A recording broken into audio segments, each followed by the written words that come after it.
Dear aspirants, welcome to my channel. This is an Diploma C25 third semester. Subject name is Sahitya Sinchana 1.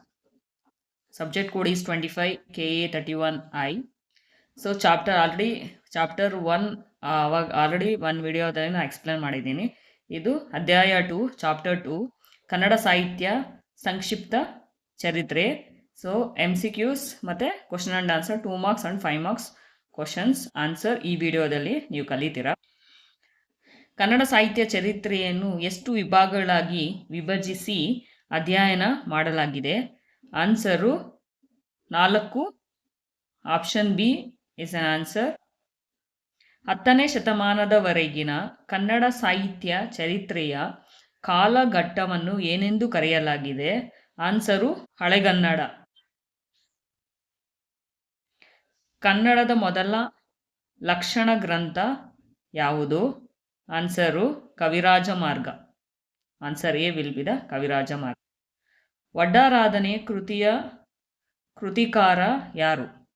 Answer C ಶಿವಕೋಟ್ಯಾಚಾರ್ಯರು. ಜಾತಕ ತಿಲಕ ಕೃತಿಯ ಕೃತಿಕಾರ ಯಾರು? Answer option A Shridharacharya. Ramachandra Charita Purana ಕೃತಿಕಾರ ಯಾರು? Answer B Nagachandra. English ಗೀತಗಳು ಕವನ ಸಂಕಲನದ ಕೃತಿಕಾರರು ಯಾರು? Answer BM Srikantaiah. ಭಾರತ ಸರ್ಕಾರವು ಕನ್ನಡ ಭಾಷೆಯನ್ನು ಯಾವ ಸ್ಥಾನಮಾನಕ್ಕೆ ಘೋಷಿಸಿದೆ? ಆನ್ಸರು ಶಾಸ್ತ್ರೀಯ ಭಾಷೆ. ಇಂಗ್ಲಿಷ್ ಗೀತೆಗಳ ಕವನ ಸಂಕಲನ ಕೃತಿಕಾರರು? Answer option B 2 BM Shri. Bharat ಸರ್ಕಾರವು ಕನ್ನಡ ಭಾಷೆಯನ್ನು ಡ್ಯಾಶ್ ಎಂದು ಘೋಷಿಸಿದೆ? ಶಾಸ್ತ್ರೀಯ ಭಾಷೆ ಎಂದು ಘೋಷಿಸಿದೆ. ಕನ್ನಡದ ಮೊದಲ ಶಿಲಾಶಾಸನವು ಯಾವುದು? ಆನ್ಸರ್ ಬಿ ಹಾಲ್ಮಡಿ ಶಿಲಾಶಾಸನ. ಪೂರ್ವದ ಹಳೆಗನ್ನಡದ ಕನ್ನಡ ಭಾಷೆಯನ್ನು ಡ್ಯಾಶ್ ಎಂದು ಕರೆಯಲಾಗಿದೆ? ಶಾಸನ ಪೂರ್ವ ಭಾಷೆ. ಈಗ 2-3 ವಾಕ್ಯ ಕ್ವಶನ್ನು ಆನ್ಸರು. ಕನ್ನಡ ಭಾಷೆಗೆ ಎಷ್ಟು ವರ್ಷಗಳ ಇತಿಹಾಸವಿದೆ? ಕನ್ನಡ ಭಾಷೆಗೆ ಸುಮಾರು 2000 ವರ್ಷಗಳಿಗಿಂತೂ ಹೆಚ್ಚಿನ ಇತಿಹಾಸವಿದೆ. ಹಾಲ್ಮಡಿ ಶಿಲಾಶಾಸನ ಕರ್ನಾಟಕದ ಯಾವ ಜಿಲ್ಲೆಯಲ್ಲಿದೆ? ಹಾಲ್ಮಡಿ ಶಿಲಾಶಾಸನ ಕರ್ನಾಟಕದ ಹಾಸನ ಜಿಲ್ಲೆಯಲ್ಲಿದೆ. ಪೂರ್ವದ ಹಳೆಗನ್ನಡದ ಭಾಷೆಯನ್ನು ಏನಂತ ಭಾಷೆಯಿಂದ ಗುರುತಿಸಬಹುದು? ಪೂರ್ವ ಹಳೆಗನ್ನಡ ಭಾಷೆಯನ್ನು ಶಾಸನಗಳಿಂದ ಗುರುತಿಸಬಹುದು. ಹಳೆಗನ್ನಡದ ಕಾಲದ ಶೈವ ಕವಿಗಳು ಯಾರು? ಹಳೆಗನ್ನಡ ಕಾಲದ ಪ್ರಮುಖ ಶೈವ ಕವಿಗಳು ಹರಿಹರ ಮತ್ತು ರಾಘವಾಂಕ. ಪೂರ್ವದ ಹಳೆಗನ್ನಡದ ಭಾಷೆಯನ್ನು ಏನಂತಹ ಭಾಷೆಯೆಂದು ವಿದ್ವಾಂಸರು ಗುರುತಿಸಿದ್ದಾರೆ? ಪೂರ್ವದ ಹಳೆಗನ್ನಡ ಭಾಷೆಯನ್ನು ವಿದ್ವಾಂಸರು ಅಭಿಜಾತ ಭಾಷೆ ಆರ್ ಕ್ಲಾಸಿಕಲ್ ಲ್ಯಾಂಗ್ವೇಜ್ ಎಂದು ಗುರುತಿಸಿದ್ದಾರೆ. ಹಳೆಗನ್ನಡ ಕಾಲದ ಶ್ರೇಷ್ಠ ಕವಿಗಳು ಯಾರು? ಹಳೆಗನ್ನಡ ಕಾಲದ ಶ್ರೇಷ್ಠ ಕವಿಗಳು ಪಂಪ, ಪುನ್ನ ಮತ್ತು ರನ್ನ. ಇವರನ್ನು ಕನ್ನಡ ಸಾಹಿತ್ಯದ ರತ್ನತ್ರಿಯರು ಎಂದು ಕರೆಯಲಾಗಿದೆ. ನಡುಗನ್ನಡ ಕಾಲದ ಕನ್ನಡ ಸಾಹಿತ್ಯವನ್ನು ಏನೆಂದು ಗುರುತಿಸಲಾಗಿದೆ? ನಡುಗನ್ನಡ ಕಾಲದ ಕನ್ನಡ ಸಾಹಿತ್ಯವನ್ನು ಪ್ರಮುಖವಾಗಿ ಭಕ್ತಿ ಸಾಹಿತ್ಯ ಅಥವಾ ವಚನ ಸಾಹಿತ್ಯ, ದಾಸ ಕೀರ್ತನ ಸಾಹಿತ್ಯ ಎಂದು ಗುರುತಿಸಲಾಗಿದೆ. ಕನ್ನಡ ಸಾಹಿತ್ಯದ ವಿವಿಧ ಕಾಲಘಟ್ಟಗಳ ಪ್ರಕಾರಗಳನ್ನು ತಿಳಿಸಿ. ಪೂರ್ವದ ಹಳೆಗನ್ನಡ, ಹಳೆಗನ್ನಡ, ನಡುಗನ್ನಡ, ಹೊಸಗನ್ನಡ. ವಿವರಣಾತ್ಮಕ ಪ್ರಶ್ನೋತ್ತರಗಳು 8ರಿಂದ 10 ವಾಕ್ಯಗಳಲ್ಲಿ. ಕನ್ನಡ ಭಾಷೆಯ ಶಾಸ್ತ್ರೀಯ ಭಾಷೆ ಎಂದು ಕೇಂದ್ರ ಸರ್ಕಾರವು ಘೋಷಿಸಿದೆ. ಇದಕ್ಕೆ ಕಾರಣಗಳನ್ನು ತಿಳಿಸಿ. ನಂಬರ್ 1, ಕನ್ನಡ ಭಾಷೆ ಕನಿಷ್ಠ 2000 ವರ್ಷಗಳಿಗಿಂತ ಹೆಚ್ಚಿನ ಸುದೀರ್ಘ ಹಾಗೂ ನಿರಂತರವಾದ ಇತಿಹಾಸ. ಕ್ರಿಸ್ತಶಕ 450 ಅವಧಿಯ ಹಾಲ್ಮಡಿ ಶಾಸನ ಸೇರಿದಂತೆ ಸಾವಿರಾರು ಪ್ರಾಚೀನ ಶಿಲಾಶಾಸನಗಳು ಕನ್ನಡದ ಪ್ರಗತಿಯನ್ನು ಸಾಬೀತುಪಡಿಸುತ್ತಿವೆ.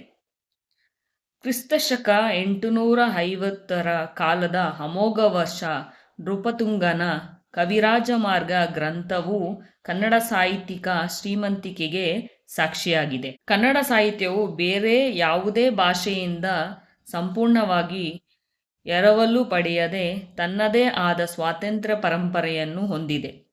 5ನೇ ಪಾಯಿಂಟು, ಜಗತ್ತಿನ ಯಾವುದೇ ಭಾಷೆಯಲ್ಲಿ ಕಾಣಿಸದ ವಿಶಿಷ್ಟ ಸಾಮಾಜಿಕ ಕ್ರಾಂತಿಯ ವಚನ ಸಾಹಿತ್ಯ ಮತ್ತು ದಾಸ ಸಾಹಿತ್ಯ ಕನ್ನಡದಲ್ಲಿದೆ. ಕನ್ನಡ ಸಾಹಿತ್ಯಕ್ಕೆ ಸಂದಿಸಿರುವ ಜ್ಞಾನಪೀಠ ಪ್ರಶಸ್ತಿಗಳು ಹಾಗೂ ಅಂತಾರಾಷ್ಟ್ರೀಯ ಮಟ್ಟದ ಮುನ್ನಡೆಗಳು ಇಂದು ಹೆಮ್ಮೆಯಾಗಿವೆ.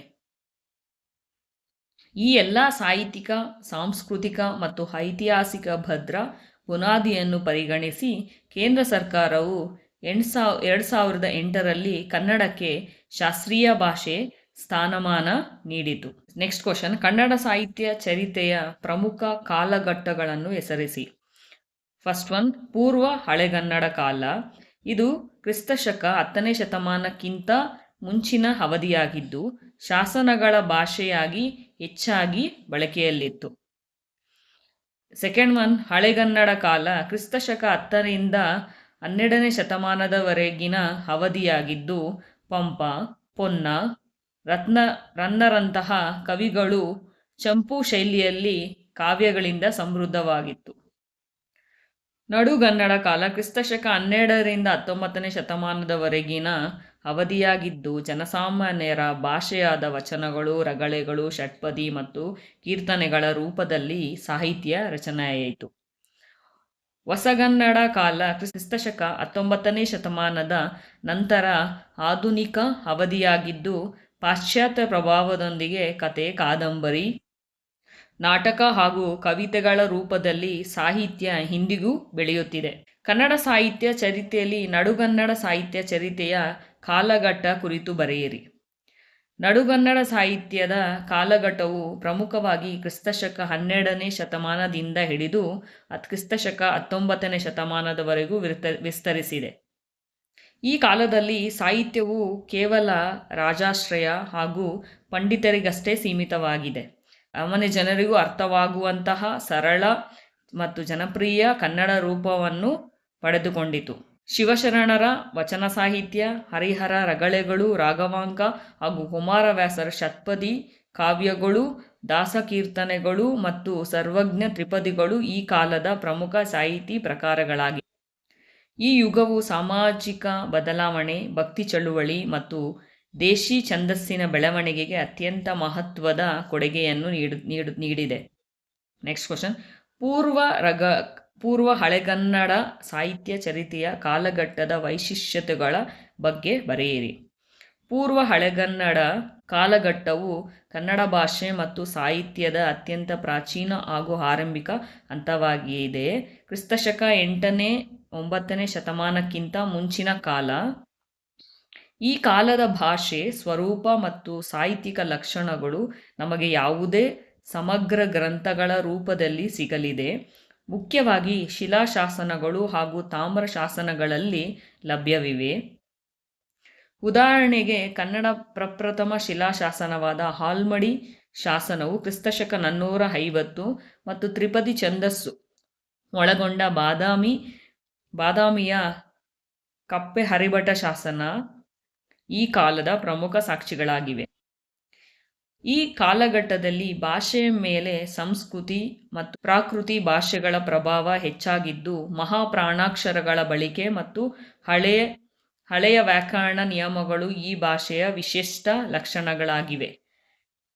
ಸೊ ಈ ಕಂಟೆಂಟು ನಿಮ್ಗೆ ಯೂಸ್ ಆದರೆ, ಇಷ್ಟ ಆದರೆ ಸಬ್ಸ್ಕ್ರೈಬ್ ಮಾಡಿ, ಶೇರ್ ಮಾಡಿ.